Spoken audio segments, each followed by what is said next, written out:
Okay, so welcome to part 3 of tutorials for assignment 4b. This one we're going to cover how to make the line drawing, compose it in Illustrator, and then bring it over into Photoshop. So basically, just like we did with other drawings, we're going to use the views that we set up in part 1. So we can go to our individual views, just like we did when we set up our renderings. And we're just going to do a make 2D. There is one trick to this, which is when it asks us what objects we want to draw, there's a command called select visible, which is actually something that's really helpful for make 2Ds. And so if I type in SEL visible, it's only going to select the stuff that I can see in my viewport, which obviously means there's a bunch of stuff back behind where I'm looking. It doesn't get selected, and that's a good thing because that can slow down my make 2D. And then same dialog as before. This is one place where it might be useful to turn on the viewport rectangle because the rendering is cropped differently, as you can see here from the viewport itself. We're not going to be able to use that rectangle to line it up, but we'll check it if you want. The progress bar goes. If we return to top view and go to the origin or the 0, point of the file, you can also go zoom by just hitting Z, enter, and then hit S for selected, enter, and it should take you to that make 2D, and then you'll also, of course, notice that the whole new set of layers in your layers panel. And I'm not going to fuss too much with this make 2D because I don't need it to be like a really super duper well composed drawing with like tons of line weights, but I am going to just clean up a few little lines here that I know are just like seams in my digital model that don't need to necessarily show up in view. So I'll just clean it up a little bit, and I'm going to do the other one real quick so we can look at 2 examples. Make 2D, select visible, and I'm just clicking, dragging from the top right to the lower left, and press enter.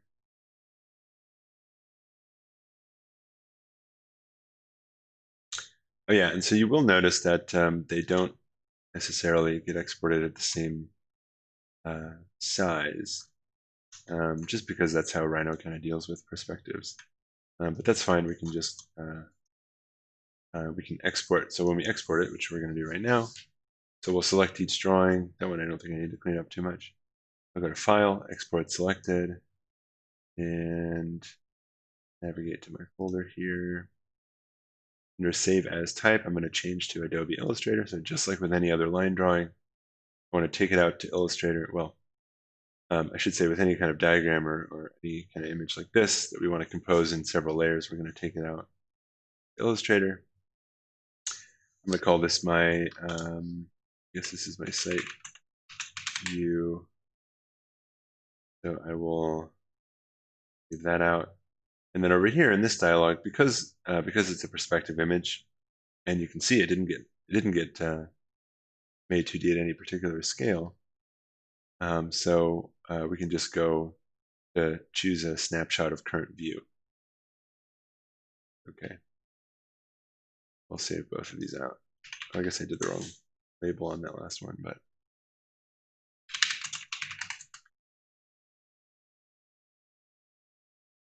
okay. And so back over here, this is my collective space. So we just open these guys up in Illustrator. And what you want to do is set the size of your paper so that you can, so up at the top, document setup, you can also get there by going File, Document Setup, and click on Edit Artboards. And remember, we're working at 11 by 17.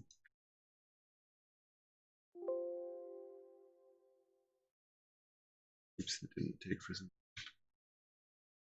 Okay, and then just go back to the selection tool to exit out of that. So I'm just selecting all my lines. I'm holding Shift to constrain them proportionally. Okay, great. This honestly doesn't actually matter all that much because we're really gonna line everything up when we get it into Photoshop. But what this is useful for is just giving us a sense of at the right scale. And if I hit Control R or go to Window, or I'm sorry, View, under Rulers, Show or Hide Rulers, it brings up my ruler at the top. So that just gives me a little bit of a sense of scale. Of course, I can go to Control 0, or sorry, Control 1, I think. Should be full scale, though that looks a little small. That's the hotkey to zoom to full scale in Illustrator. Anyway, so I'm going to select all. I'm going to lower my line weights, 0.5. I'm going to set all the lines to black. And then maybe I'll set a couple of layers to, obviously, like I want my railings to be lighter because they're kind of, they're kind of dense in terms of information. I probably want like window frames and things to be lighter. But maybe like the outlines of my buildings, like those kinds of layers. What else? What's this layer?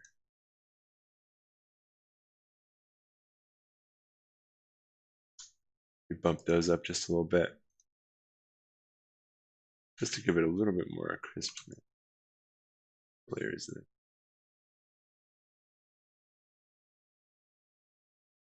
That looks kind of okay. And again, we don't really need that outline around the outside. You can keep it or not. I'm going to line weight my other one really quick. Same deal as before. Document setup, edit artboards. 11 by 17. Let's go to the selection tool to exit out of that. Select all. I'm going to take it down to 0.5. Set everything black. Scale everything up.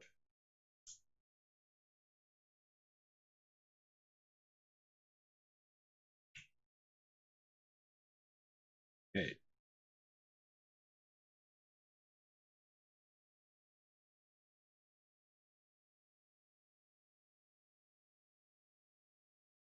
A few little line weights in there.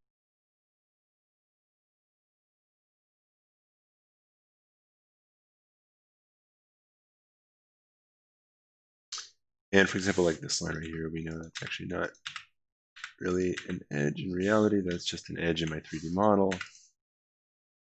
Get rid of it. Tiniest little line. Okay, cool. So what we want to do next actually is go ahead and start to set up our views in Photoshop. So we're just going to leave these as is. You can save them if you want to, just so you preserve the edits you've made. But actually, we're going to drag them right in from Illustrator to Photoshop, and I'll show you what that means in a second here. Okay, so I'm over in Photoshop, and under my renderings, I'm going to do a couple of different ones that I did here. So, like with the Enscape example, that must be a V-Ray example. So let's do this one with the Enscape instead. So I'm going to bring this guy, I'm just going to drag it right into Photoshop, drop it in there. Of course, you can always go to File, Open. And once I have a file kind of going here, I'm going to go back over here and bring in the rest of my layers here of these different. So remember, we did like a depth channel, a material ID channel, and an object ID channel. And you probably won't need all of them, but we'll bring them in and I'll show you. I'm just going to drag and drop, and I'll have to press enter for each one. And then once I kind of have them in there, then I'll go ahead and I should be able to kind of like snap and line them up to the frame. Oops. Make sure I have the right layer selected there. Okay. Cool. And so, for example, if I wanted to crop out the background here, one thing I could do, and it's a little bit hard because I have a pretty strong reflection right there, but I can deal with that later. But one thing I could do is, if I go to this, I guess it's my material ID channel, And I'll go to the Magic Wand tool, which is this, you can get to it by pressing W on the keyboard. We don't want Quick Select, we want Magic Wand right now. And then up at the top, where it says tolerance, that's going to affect like how much it selects based on where we click. For right now, because we have just an image that's totally one or two colors, one or the other color, we don't need to fuss with that. So we'll leave that at, say, 5 or between 5 and 15. Anywhere in there is good. Then I'm going to uncheck contiguous. So contiguous will make it so that when I click and select an area, it only selects that one area. But in this case, I want to select everything that's black, because everything that is black is background, right? Actually, I'm on the wrong layer over here. I have the wrong layer set as active, so I'm getting some weird results there. Okay, there we go. Great. So, but I actually don't want this area, so I'm gonna go to my selection tool, my rectangular marquee tool. And I can actually hold Alt on the keyboard, and you can see my little cursor goes from just the regular thing, the minus, and that means I can click and drag and deselect stuff. I can deselect the area that's the reflection in my door. I'll go back to the selection tool. And then I'm going to go down to my background layer. And actually, I should have done this before. So right now, my layer is the background. You can see it's got a little like lock icon next to it. And that means that it is basically uneditable at the moment. So I can't really actually delete the background yet. First, I need to like free up the background or unlock it basically. And to do that, I just double click on that layer. It asks me new layer. I click yes. So you can see it just changed it to its own layer. It didn't, and it removed that little lock symbol. It didn't really do anything except for like make that its own layer. And so now, again, with our selection on that layer, down at the very bottom of the layers panel, we have a little square with a circle in it, and I'm going to click on that button. And what you can see, what happened there is, so I created something called a layer mask, I believe. Maybe it's called a transparency mask. Called a layer mask, I'm pretty sure. Yeah, layer mask. Okay. So you can see that I have another little frame that showed up next to my original layer. And I can click and select. So just like when I'm working on different layers, I can click and switch one I'm working on. And you can see if you look closely at it, or you can also preview that channel. You hold Alt and click on it. So you can see that basically what it did was it filled in everywhere I had selected white, and it filled in everywhere I didn't have selected black. And the result of that is everything on my layer where we have white on that layer mask is going to show, and everything on my layer where I have black is going to disappear, and everything in between. So this is what's called like kind of like an alpha channel. So it can only do like grayscale, like black and white. And so if I get my paintbrush tool and I'm on that layer and I start to draw in white, I'm going to bring back the appearance of my model. And this is a really, really super quick and useful tool with renderings, and especially with collage, because it'll allow us to crop out things quickly and also make adjustments later on without like having to, like lose things if we save it and then we don't have that information anymore, etc. So so going back here, I'll do the opposite. I'll just select the kind of bluish stuff, and then back down on my, if I select my layer panel, this time I'll go to the paint bucket tool, or I'll hit G on the keyboard. And so everything that I've selected now I want to be visible, which actually it already is because my layer is white, so I need to redo that. So on my layer, I can go select that layer and I can go to Image, Adjustments, Invert. I can change that layer from white to black. You can see now everything is invisible. And so when I use my paintbrush tool and select my bluish color, use the marquee tool and subtract the reflections in the door. Or sorry, I want to add them, so I'm holding Shift instead of Alt. my selection tool. And then I'll go back to my transparency layer. I'm going to go to my paint bucket. And so make sure I have that little guy selected, and I'm going to paint in white. And again, I want to make sure I'm off of contiguous up at the top. I'll just turn that visibility off there. Because right now I have one contiguous selection, but if I didn't, I'd have to click in each one, right? For example, I don't know what's going on over here. I can just make sure I get everything. Must be some residual from my paintbrush. Okay, great. And then I can, if I go back to the marquee tool or the selection tool, right click and hit deselect. You can also hit Control D, I believe. Deselect stuff. Right, and so now you can see we have our rendering with the background cropped out of it. And if we wanted to leave that sky in, we could also even then like duplicate this layer. So I'm going to right click on it and go to duplicate layer. Okay.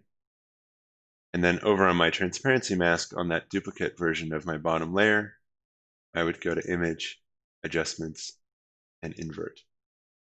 And then I have my sky on a separate background, and I can adjust it independently.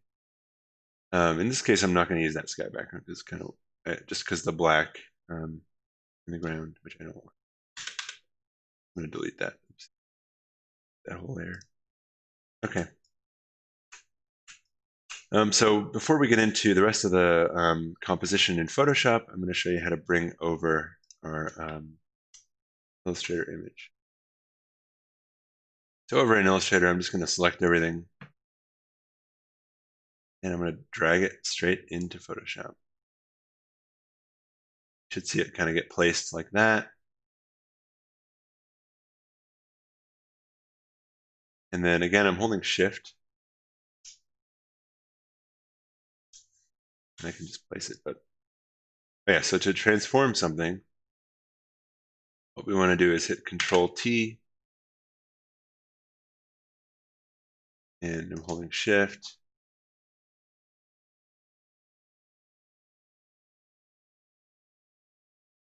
Oh, does it line up to the width? That's weird. I was expecting on it. I wonder if this view got kind of changed some. Anyway, so we're going to try and line it up like that.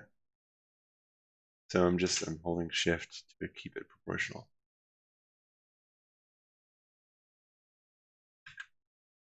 And I'm using the arrow keys to make very slight adjustments. Looks very close. And when I'm done,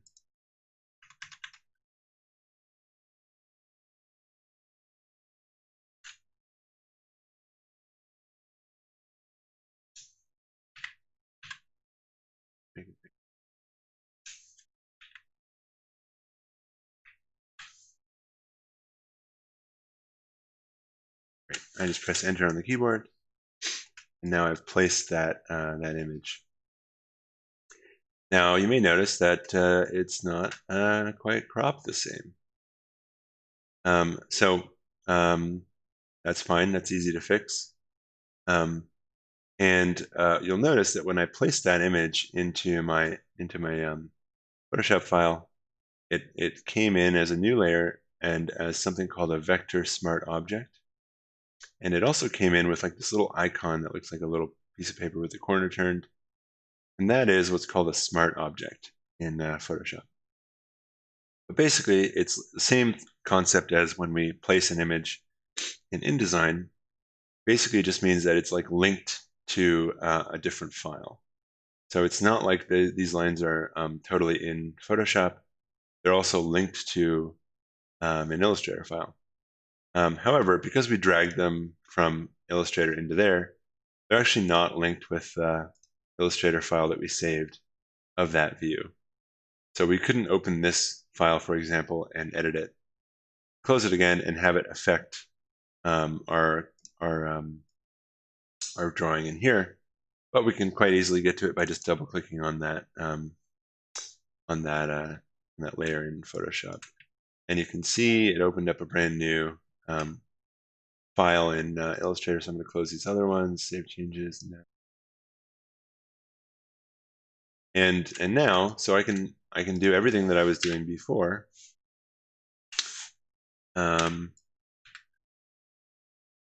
I can change line weights, I can move lines around, everything I can do in a normal Illustrator file. And those changes, once I hit save and close this file, will be reflected in the same version, or I'm sorry, in the version that we dropped into our Photoshop file. And because we obviously didn't get it lined up quite right, we're going to have to extend some lines.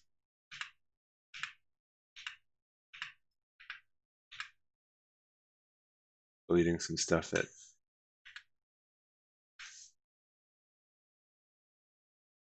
we don't need anymore. Maybe we want to keep that line, I'm not sure. Okay, so just to show you what I'm talking about, I'm going to hit save. And then if I go back to Photoshop, you can see it automatically changed. So that whole boundary that I just deleted is gone. And I can scale these guys up.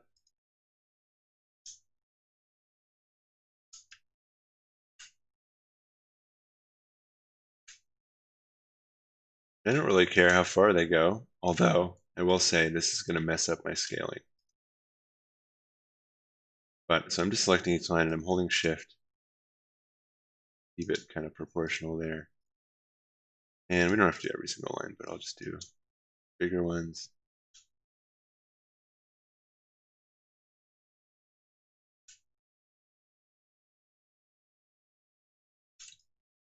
And that kind of thing.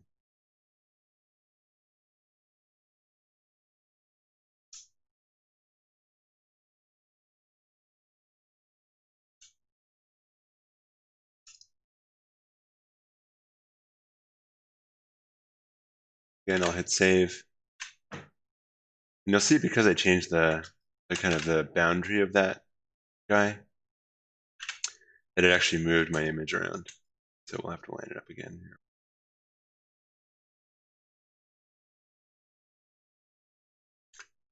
Right there.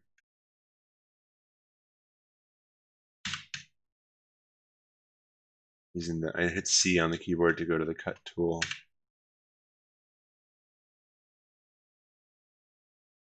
That line so I can scale it back. Hit save. It should change now because I didn't change the overall bounds. Lines down, it looks.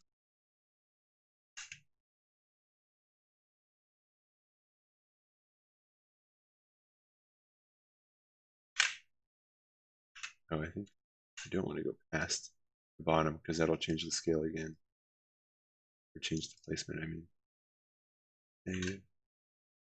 Cool. So now you see pretty quickly we just fixed that little issue we had. Okay, cool. So now we kind of have two things in place: our rendering and our line drawing, which is great. So our next step is to incorporate that final layer of photo montage or collage, and then just compose the overall image. So a couple things I wanted to mention. First of all, in terms of composing, is something called adjustment layers. So you're probably familiar with up above. If we go to image and we go to adjustments, there's all these different ways to like change what we're seeing in our image. If I, oh, I'm on the wrong layer here, you'll see. So go to the right layer, image, adjustment. And if I go to hue and saturation, you can see that when I turn the saturation up, I get a lot more color in my image and vice versa. But when I edit my image like that, it's permanent. And it only applies layer by layer. So what I would rather do is I would rather make an adjustment as a layer, which I can do down here in my layers panel, where I have the little circle that's half black, half white. Click on it, and if I go in there to hue and saturation, you can see I've created a new layer.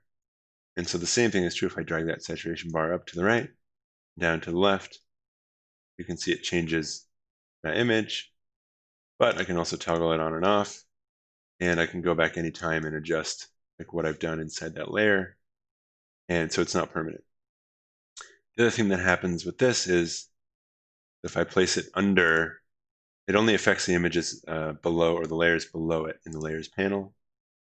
So now when I have it turned on and I drag that saturation way up, because it's below the base layer in my Rhino, or I'm sorry, in my layers panel, Photoshop, it's not affecting it. But if I drag it up above that bottom layer, it is affecting it. So I actually don't want to make a hue and saturation, however.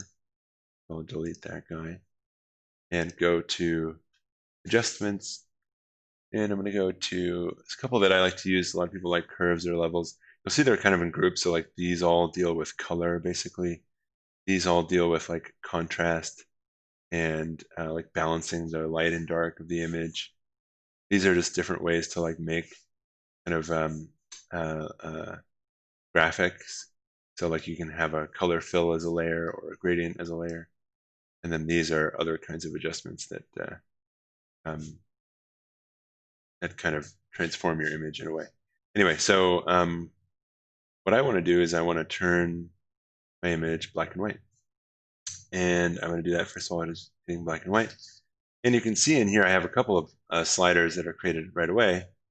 And so you can see that like for the different tones of color in the image, I have options to make them different colors. So obviously the light spots that are kind of more like direct sunlight are more yellow, and some of the cooler spots are more blue. I think actually our image is mostly kind of warmer colors, so it's not going to affect it too much, but you can see it obviously changes like what our image kind of looks like as I'm adjusting those layers, those sliders.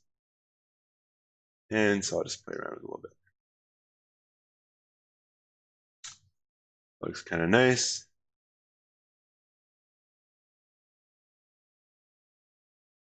Okay.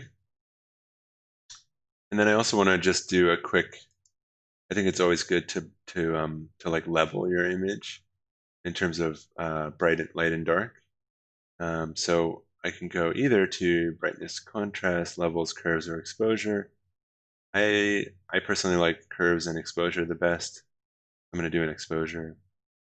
Obviously, when I drag that exposure up, it makes my image brighter or lighter. When I drag that offset down, it makes my dark spots darker. And I think it kind of brings out some contrast. You can see when I toggle that. We're getting darker spots. The darker spots look darker, and the lighter spots look lighter. I actually don't want it. Brings out a little bit of kind of more depth and more range in our image. Okay, cool. Now, the next thing that I want to do is I want to place or I want to compose like a couple layers of photo montage to like kind of explain what's going on in the scene, like perhaps I'm explaining what the space is, how it's used, how it's intended to be used.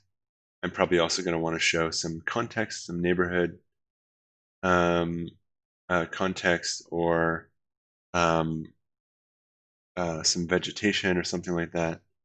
And then I also will want to show, like in this image, for example, I specifically chose it so we could get kind of framed view of the mountains. And so I can use this image to do that as well. So I'm gonna go just to the internet and search for some images here. So if I hit if I just do a Google search for like cutout people and go to images up at the top, you can see nowadays there's all these images you can download that are kind of made for us that have already been cropped. So they're really easy to get the background out and kind of drop them into a collage like we're doing. Now, one of the things that you'll want to be actually, hold on. Yeah, so I think actually this is one of the things we want to be mindful of is just what kind of people we're placing in our scene. So I think it's important to pay special mind to showing kind of a diversity of different people different ages, different abilities, all that kind of stuff, because we want to reflect that our architecture is kind of accommodating in that way, or it's kind of mindful of the people that use it in that way. So anyway, so just that's something to keep in mind. I mean, this is a site that I think provides like free images of people already cut out, like we described, and so that's really helpful for us. Actually, this is a site that's showing us other websites that show cutout people. When was that? That's not the same. So let's go to that one. Good. And then we can click on individual images of people. And it's downloading them for us. That's cool. Okay, so just being mindful of the scale figures that we choose. I'm just going to grab a couple real quick. And I am going to place them in their folder here. Same folder. Okay, cool. So if I drag some of these in to my Photoshop, and I'll just press enter to place them, and I'm going to make sure they're on top of everything else. Obviously, she's a little too short right now. So one thing that I also find really helpful to do is to kind of find your horizon. Again, when we set up all our views for these images, we intended to place the camera mostly at eye level in most of these views. And that's really helpful because that gives us an easy way to line up our scale figures, which is, so if I drag down from the ruler up at the top, I can place like what's called a guide in Photoshop. And I'm just trying to place that basically at the horizon. And in fact, I could temporarily turn this off if I wanted to. You kind of see, so I'm a little bit off right there. Right about there is my horizon line. Okay.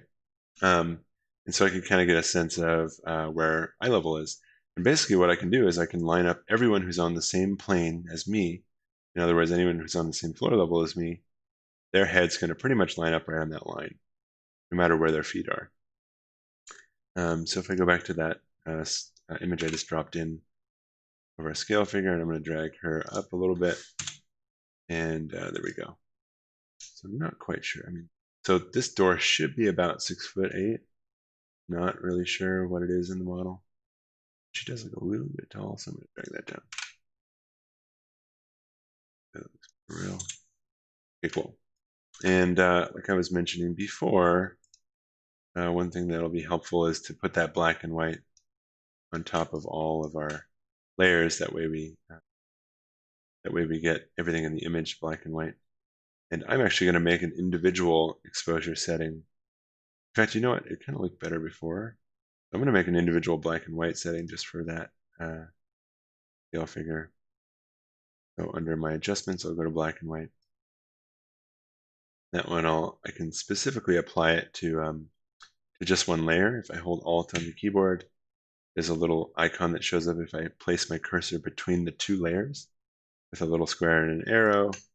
And you can see that applies a little arrow, and that means that this adjustment is only being applied to that one layer. And I could do the same and make an exposure.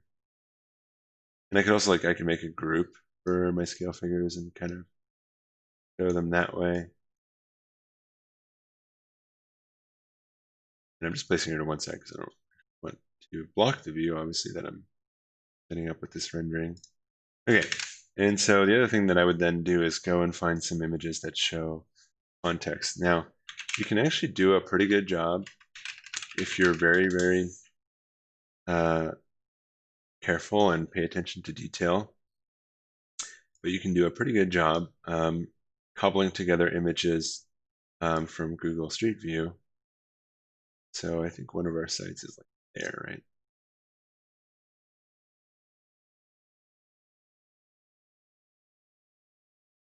Right down here. So for one thing, you can see, maybe that's is that as far as it goes? Getting weird on me.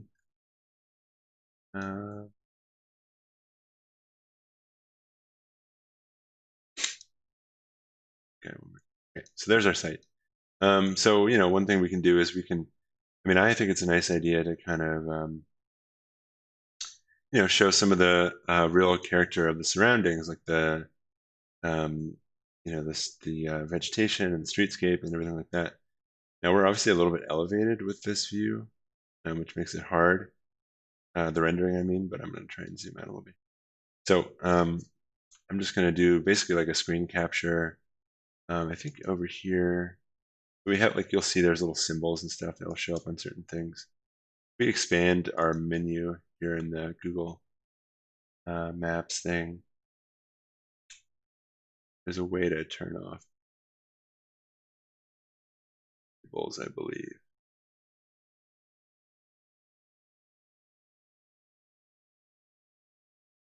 Go to satellite and turn labels off, if that was what I needed or not.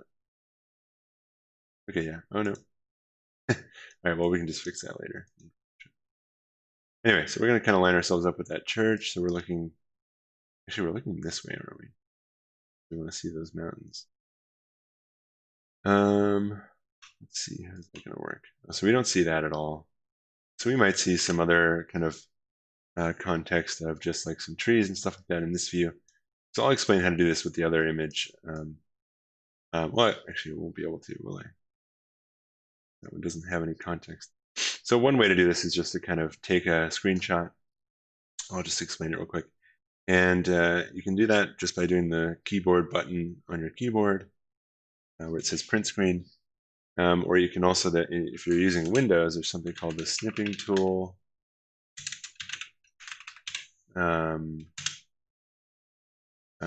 Or snip and sketch perhaps, or Windows key Shift S. Anyway, that'll open up this little tool, and that allows me, if I click new in the top left there, I can click and drag and actually make a screen grab and crop at the same time. Got a little box floating in there. Nice. One more time here. Okay, cool. So then I can just save that image. And where am I? Here. Call this street context. And I'll save that image. Now like I said, we're in a bit of a tricky spot with this because we should actually be looking down at like roofs basically because we're on a second story. Now let's see. But basically what I like to do is I like to bring in images like that are straight on a building context. And where's my job? I'll put it right in there. So I'll press enter to place it. And I want to drag it all the way down below my other layer so that it's like a background. I see we can barely see anything.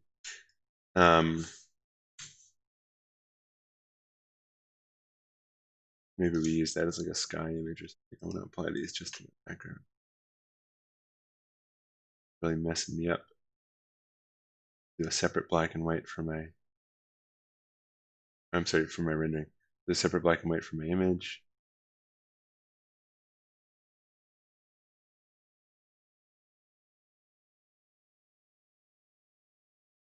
Okay, and then I'm also going to go ahead and get an image of, so my view that I want to focus on here is going to be that view to the mountain.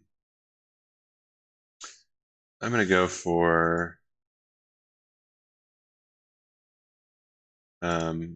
what I might do is actually just, we could zoom in on it, but you can see it's not really a good quality image, but we just Google Tillamook Hill, or if you're doing a different, if you're looking at the Santa Rita Mountains or something.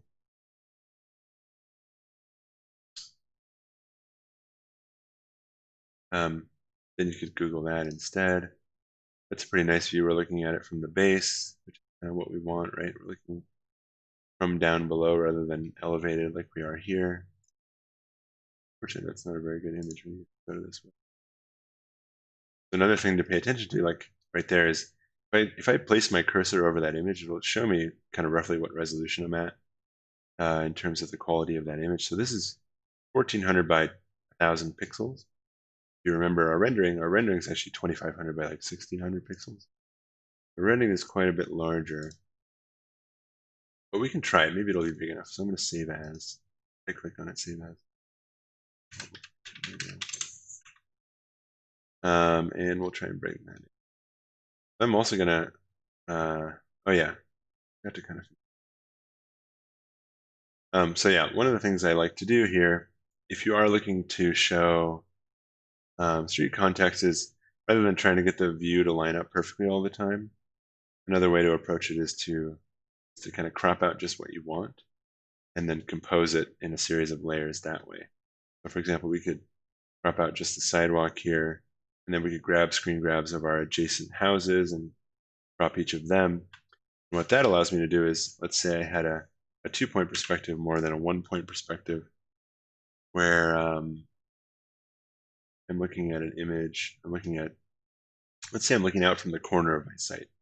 I'd be seeing 2 streets kind of, right? So in order to make that happen, I would hit Control T to go to transform, right click, and I can go to perspective. And that'll allow me to kind of distort my image like that to make it appear as if I'm in a perspective, right? And I can also go to distort, which I kind of like because it's similar perspective, but it allows me to a little more flexibility in where I'm moving my grips and stuff like that. I can hold Alt and I can hold Shift, and I can kind of get the illusion of perspectival distortion using that transform tool. And if I go back, step back, we have weird hotkeys in Photoshop, but if I wanted to say crop out that one building, I would do it just like I did before. I'm going to go to my layer mask, and instead of fussing around with trying to select different like blocks of color, because you can see so many different colors in here, it would really be a mess to try and do it that way. You can mess around with quick selection. I find that a really useful tool because it's kind of smarter in a way than Magic Wand. And I'm just using Shift and Alt to add and subtract from my selection. That actually worked really well. I'm going to go ahead and I need to delete my layer mask. And with my selection made, I can go to Create Layer Mask. It'll automatically crop it for me. Or if I already had my layer mask created, I could just go to the Paint Bucket tool, go into my layer mask. And actually, I need to fill everything else on my layer mask with black, or I could invert the layer mask and fill in the area that I've selected with white. Either way. But so if I went to my layer mask, went to Image, Adjustments, Invert. Oh, see, it only does it where I have selected, so that's not really what I want. But then I could deselect and invert the whole thing. Anyway, you get the idea. You want to fill that in where you just want to show that image. And so once I have that mask applied, I can still do the same thing I was doing before. I can go to transform and I can distort. And so I would work building by building and kind of compose that way. Now this looks a little funky because I'm looking at the side of the church. So for example, if I wanted to clean that up, I can get my brush.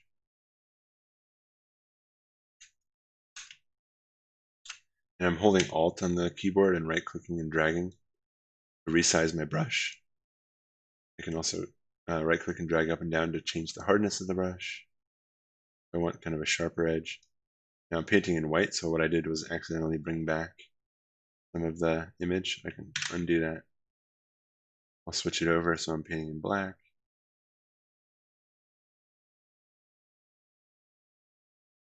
Okay, so we just have the facade, and it's still a little weird because we got that roof, right? We probably want to go back and actually get a different angle of this little church, but so yeah, just like before, I could kind of continue to distort it.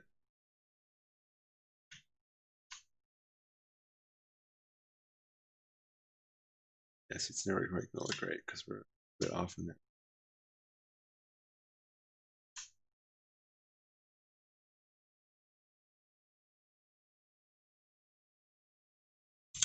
Anyway, so that's what I would do. I would kind of compose my my street view by cobbling together images of houses and context and everything like that. Okay, so back to where I was talking before. Turn all this stuff back on. Scale figure back on. All right. And I'm going to get that image of Tumamok. Let's see how we're doing with that. Let's see. Actually, it may be fine because it is kind of, it's going to be distant, obviously.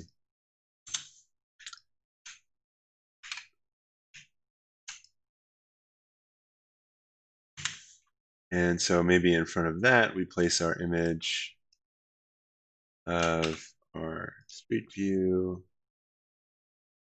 just so we get like the kind of the treetops and the power lines and everything like that, because obviously our site's not in the middle of the field looking at that building, or at that hill, I mean. So kind of something like that.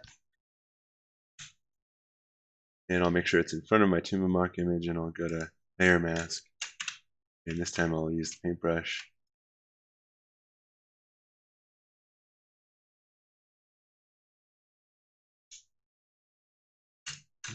That up.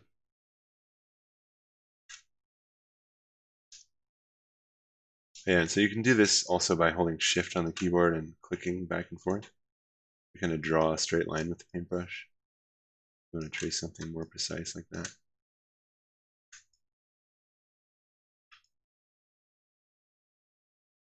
You get a little bit better placement, really.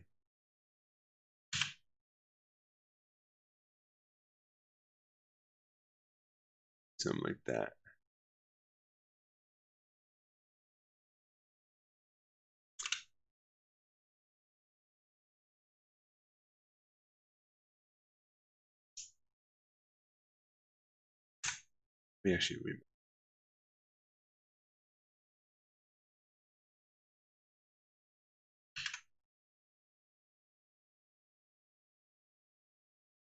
Okay. Leave this layer mask and start over really quick. Okay. So with our selection tool here, we can also make this a little bit. We can adjust the fine tuning of how it selects stuff. But also if we just go.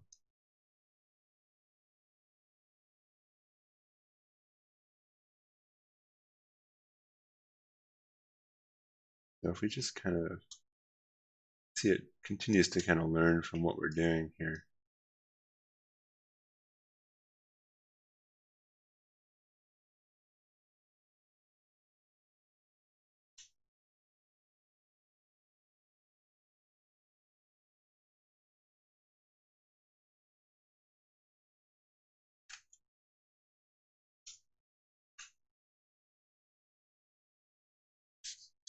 We're basically just adding and subtracting gradually. So obviously we want to add or have the whole sky crop. We want to subtract the power line.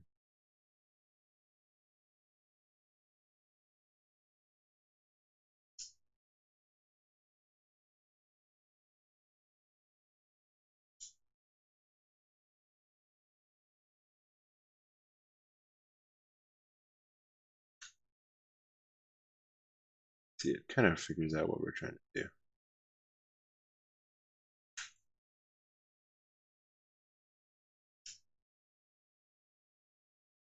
We can always clean it up later.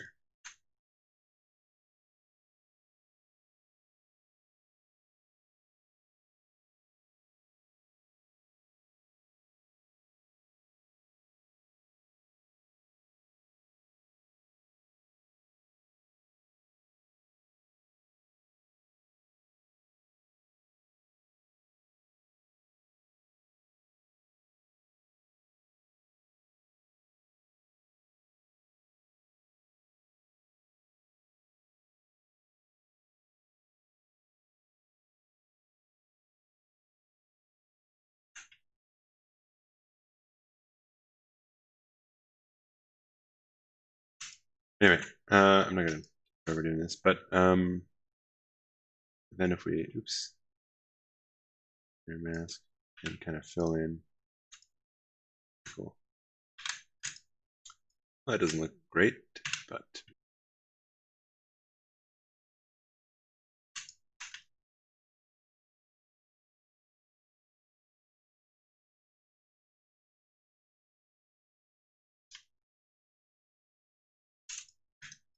anyway,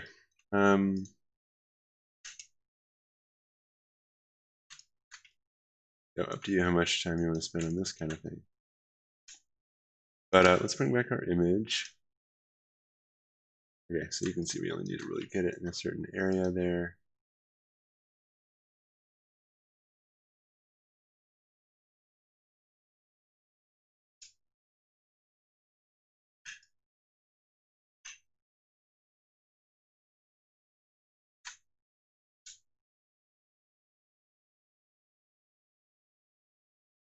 Right, it's kind of nice.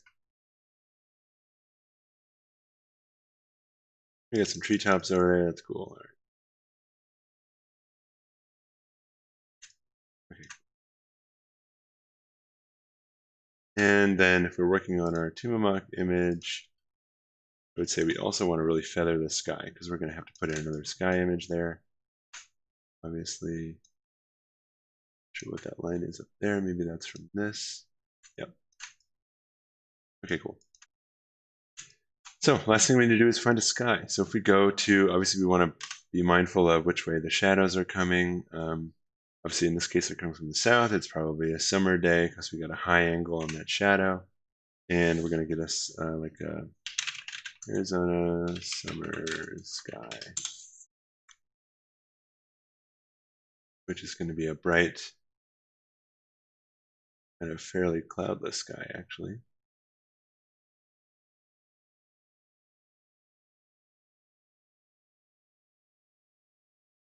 Again, I'm kind of mindful of scale of images. One thing you can do is up at the top where it says tools, you can click on that and go to size and go to large. That'll just only give you like large images. There's a blue sky maybe.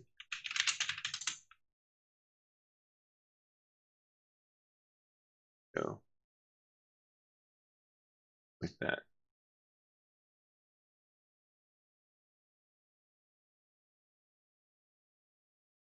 Label that my sky. Bring it in.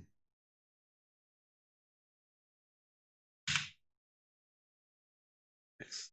Place it. It goes behind everything else. And we could even actually adjust the scale of that guy.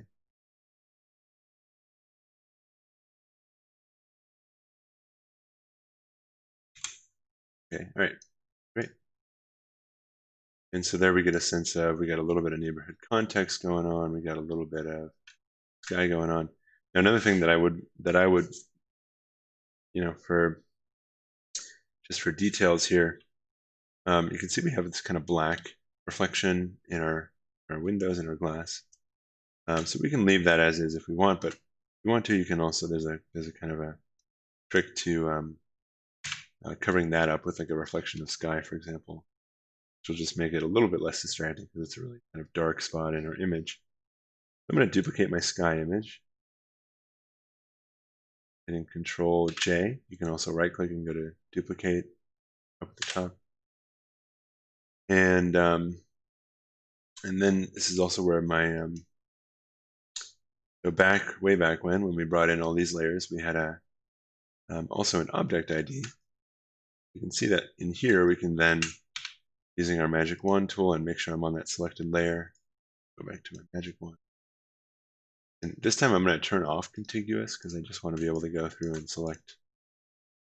Maybe I don't need that part. So like here, this glass over on the right, or on the left, I mean.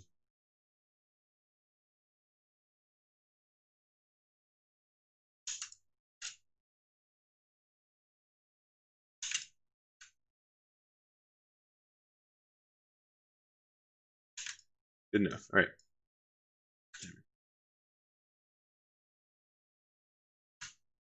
So there's my cropping boundary. And I want to then apply that to the duplicate layer of my sky, my copy of my sky image. So with that selected, I'll go back and select that copy of the sky. I'll click the Add Layer Mask. Okay. Now, obviously, I need to put it in front of my rendering, or on top of my rendering in the layers here. And then I also want to probably,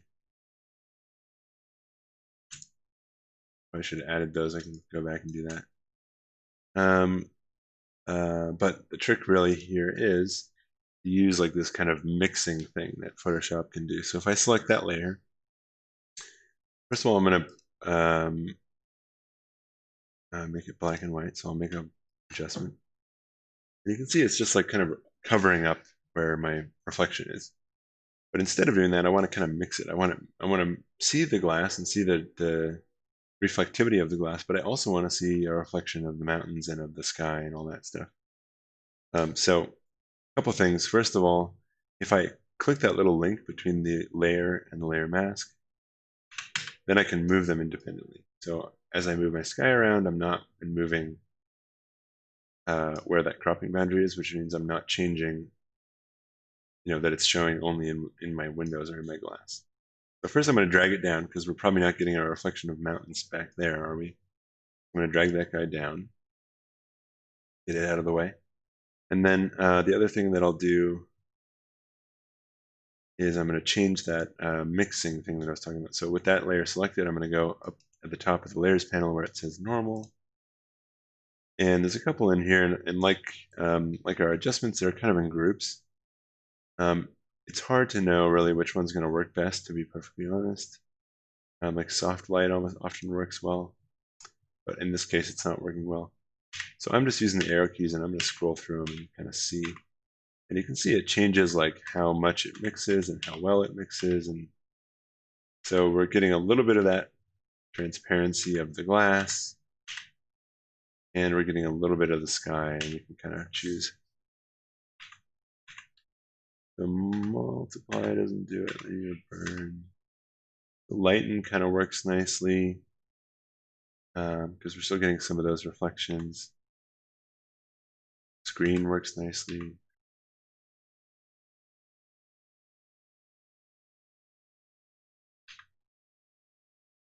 Let's try one of those. Screen. And of course, we can always just lower the transparency of the layer as well. Kind of mix those two images a little bit. And then it looks more like we're getting a reflection of the sky rather than just a blank black groundscape. Cool. So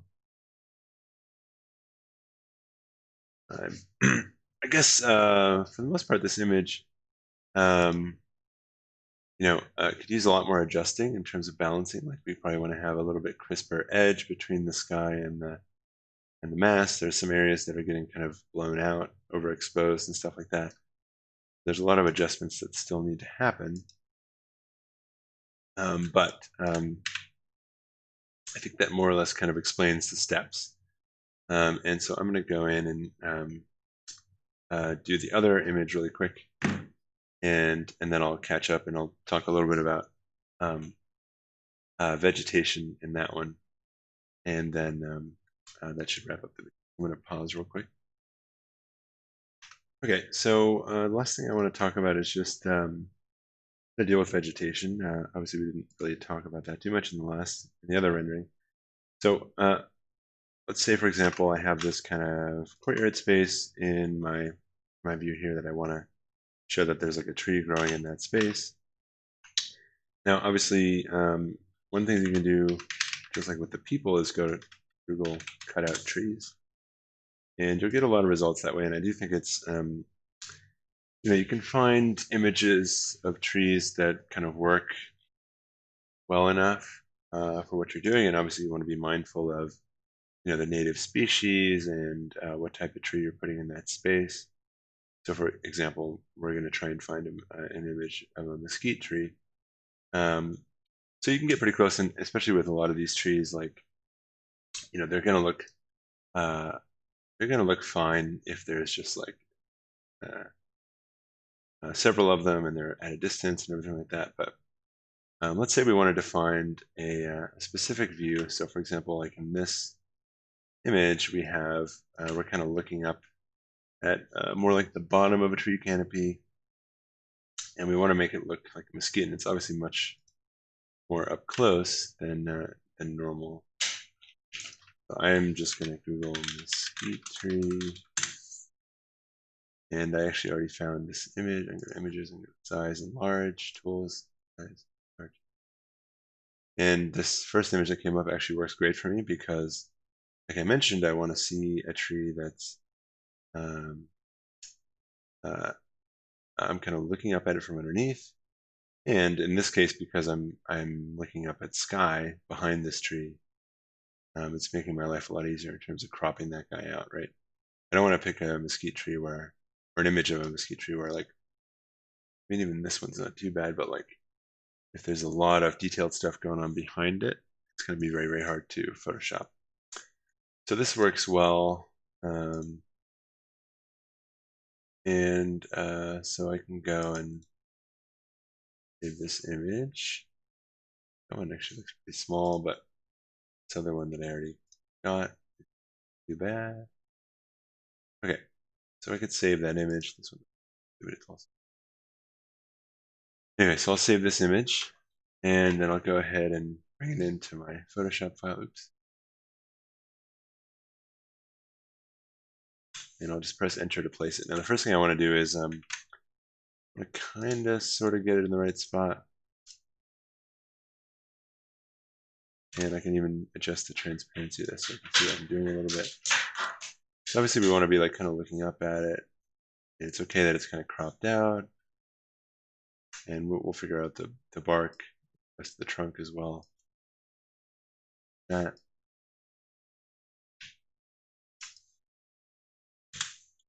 Okay, cool. And so then what I want to do is I want to crop that guy. I'm going to use the magic wand tool, and I'm going to make sure I have contiguous turned off because I just want to select all the blue basically in my image. I'm also going to turn the tolerance up to 15 so I get a little bit more kind of liberal selection of the image with this tool. And I'm going in here and I'm trying to get the white too, kind of the stuff around the boundary, right? And I'm just making sure I'm moving around in my image and making sure I get everything that shows up somewhere in that blue. And I'm just holding shift to add it to selection like I did before.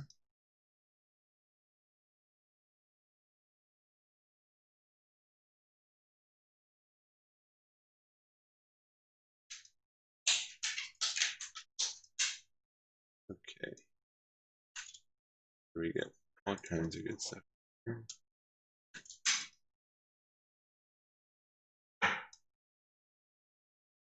I'm pretty good.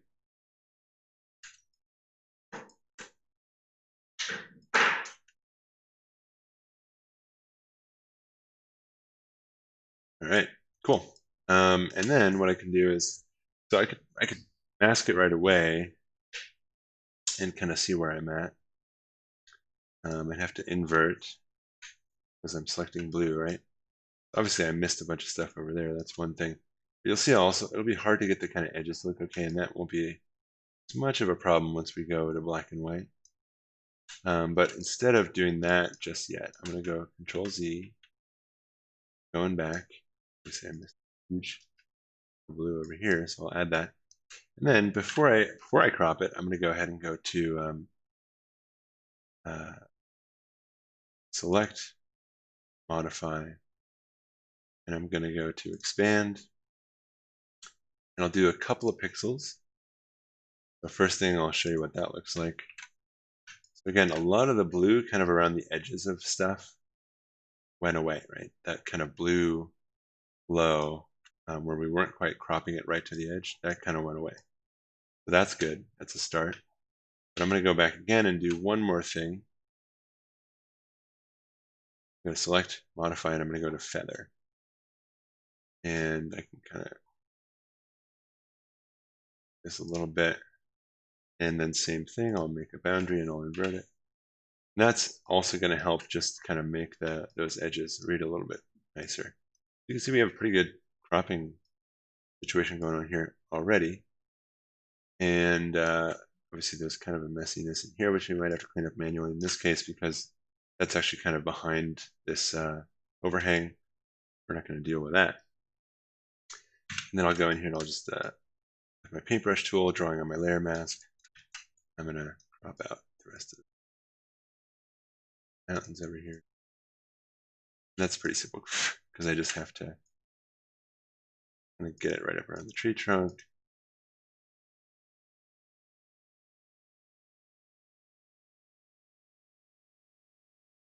Great. And I could clean bits that are hanging out in space that look a little weird. Okay, cool. And I'll do the same over here. I'm just going to use my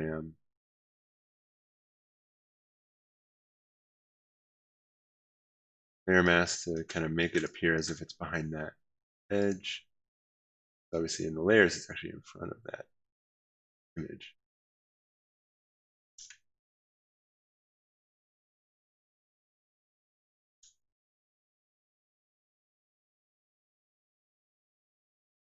Okay, nice. Black and white.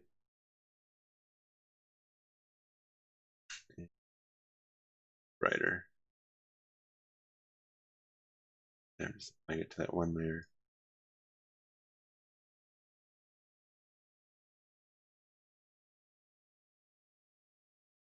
Not too much brighter because that brings out some of the weird stuff we got going on.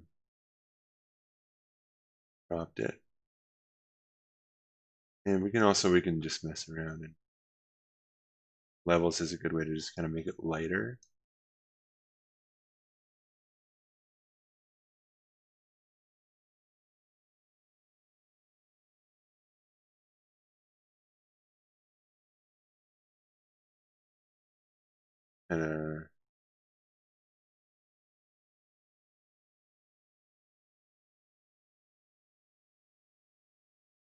And let's not do that one. Okay, so we're there. And then what I want to do is I want to basically extend the trunk so it looks like it's going all the way down to the ground. Let's say we don't have one complete image, we can use a couple. And in this case, pretty sure this is the same image here. Not sure why I'm not getting full size when I go to the website. Let's try and save this. Discrete tree. We'll bring that in as well. And then for this, I'm just going to take, maybe I'll even use the quick select. Take that trunk.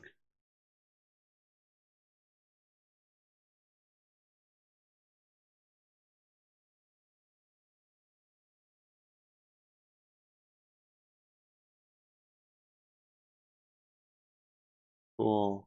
That.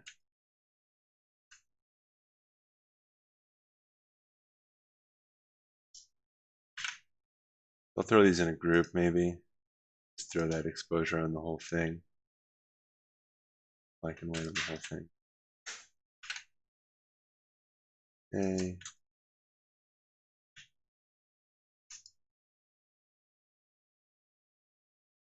Start with that maybe. That's a little bit funky looking, but make it work. And the other thing that'll help, obviously, because we kind of scaled up there, is having a cleaner boundary. That'll help make it create a little bit sharper. Oops. And then having that fuzzy edge like we're seeing. And go. Oh, fine.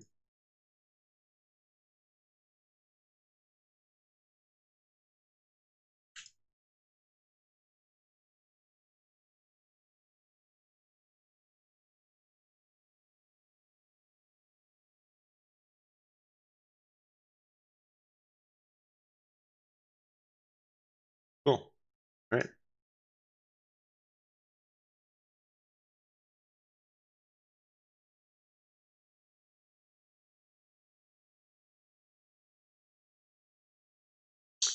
So that kind of works. And then the other thing that I wanted to really make sure I explained with this is how to make our shadows, right? Because that's an important component here. So if I go ahead and I'm actually just going to take that same image of my tree right there, right? And I'm going to copy it. I'm going to duplicate it. And I'm actually just going to put it on its own layer here, make it a little smaller. Okay, and I'm going to do a really quick job of just cropping out the rest of that. Just because I really don't want. I'm going to use this for the shadow, is what I'm doing right now. But I just want to do a really quick job and just get the rest of this blue out there so I get my shadow looking kind of like the pattern that I have there. Pretty cool. Get rid of that.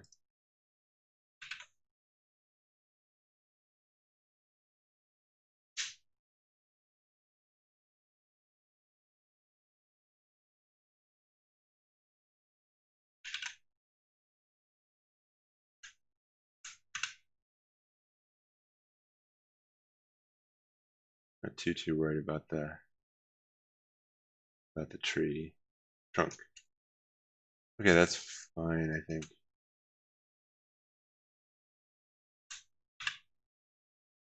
We can make it a little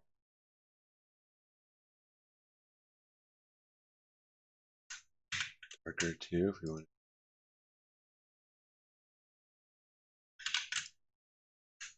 Okay, cool. So what I want to do now, I'm going to go ahead and apply this layer mask to this image. I'll right click and I'll go, oh, but before we do that, because it's a smart object, because we dragged it in, I have to right click and I want to go rasterize. I'm right clicking over here where I don't have, I'm not right clicking on the layer itself, just on the text area, go to rasterize, and then I'll go right click on the mask and go to apply layer mask. Now it's actually cropped. It's like that other information is gone from my image. And what I can do now is if I hold Control and click on that layer, you can see I get the selection of what's left, just that tree. And I'm going to make a new layer, adjustment layer. I'm going to go to solid color, black. And because I had that selection made, it automatically cropped it for me. Okay. Then, just like I did when I was placing in some context images, I'm going to right click, or first I'll go to Control T for transform. And right click, go to distort.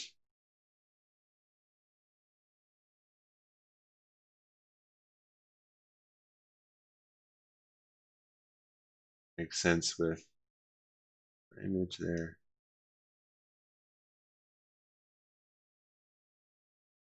Something like that. So that looks a little weird. So we're going to do the same thing we did with our scale figure. Now up at the top, or sorry, our reflections, the first rendering.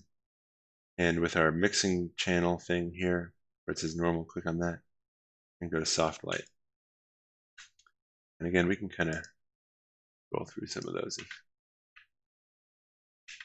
you want to get a certain effect, see which one is going to do the best thing for us. Hopefully it looks pretty good.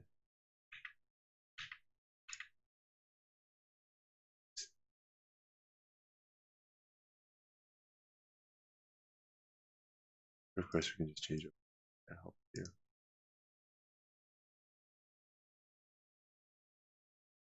Overlay, but it's really dark enough for me.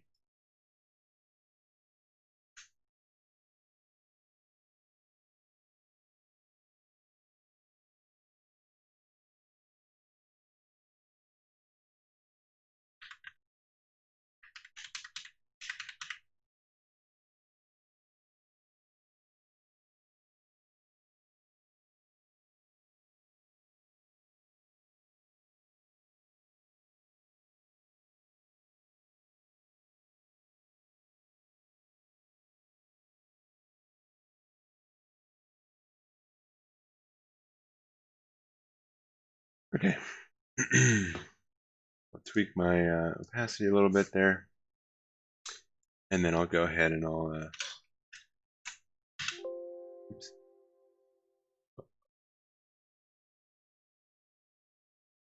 Oh yeah. So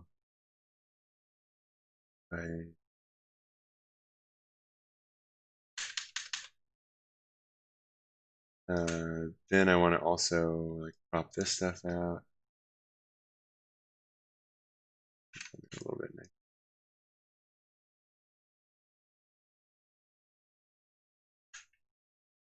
A little bit inconsistent.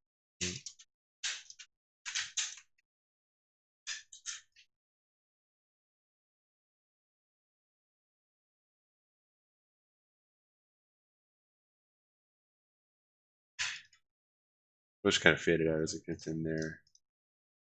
Some of the darker areas so it doesn't look so weird.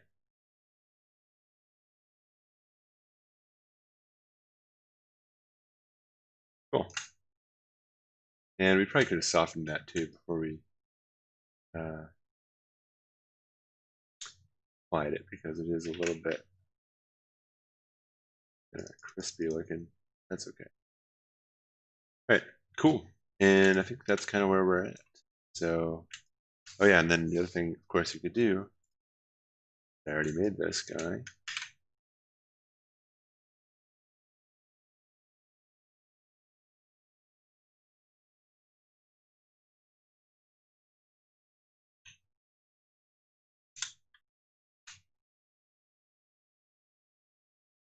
Is use it for reflection.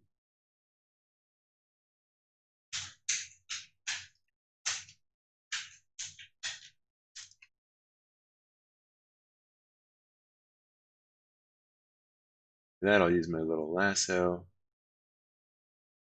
Just select where this glass wall is.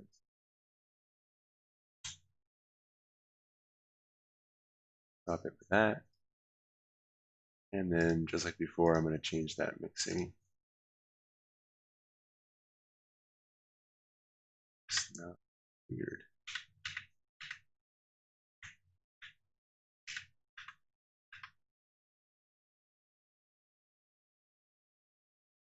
That looks good.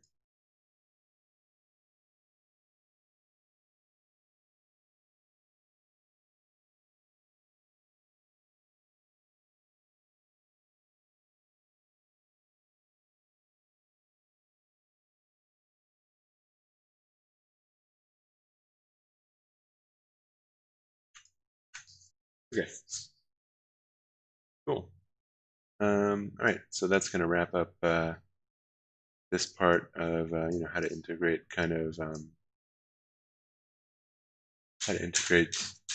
vegetation and make it appear natural and everything like that. And I'm going to go ahead and end this tutorial there.